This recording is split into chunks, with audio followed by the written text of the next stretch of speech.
Hi friends. Welcome to our channel. Today we are going to see Excel shortcuts. Many of us always trying to complete our task with short time period. I hope this video will be helpful to all of you. Let's get into our topic. In Excel many shortcut keys are available. But today we are going to focus about general shortcuts. For looking help or open help bar press F1. To undo last action press Ctrl plus Z.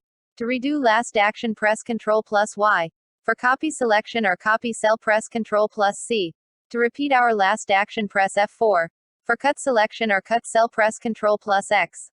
To paste content from clipboard press Ctrl plus V. To display the paste special dialog box press Ctrl plus Alt plus V. To display find and replace with replace tab selected press Ctrl plus H. Insert embedded chat press Ctrl plus F1. To insert a new to chart in new sheet press F11. To toggle filter press Ctrl plus Shift plus L. To activate filter press Alt plus down arrow. To create table press Ctrl plus T. To select row press Shift plus space. To select column press Ctrl plus space. To create slicer filter press Alt plus C. To run spell check press F7. Thanks for watching my channel and don't forget to subscribe and like. Tomorrow we will meet with another topic. Bye bye.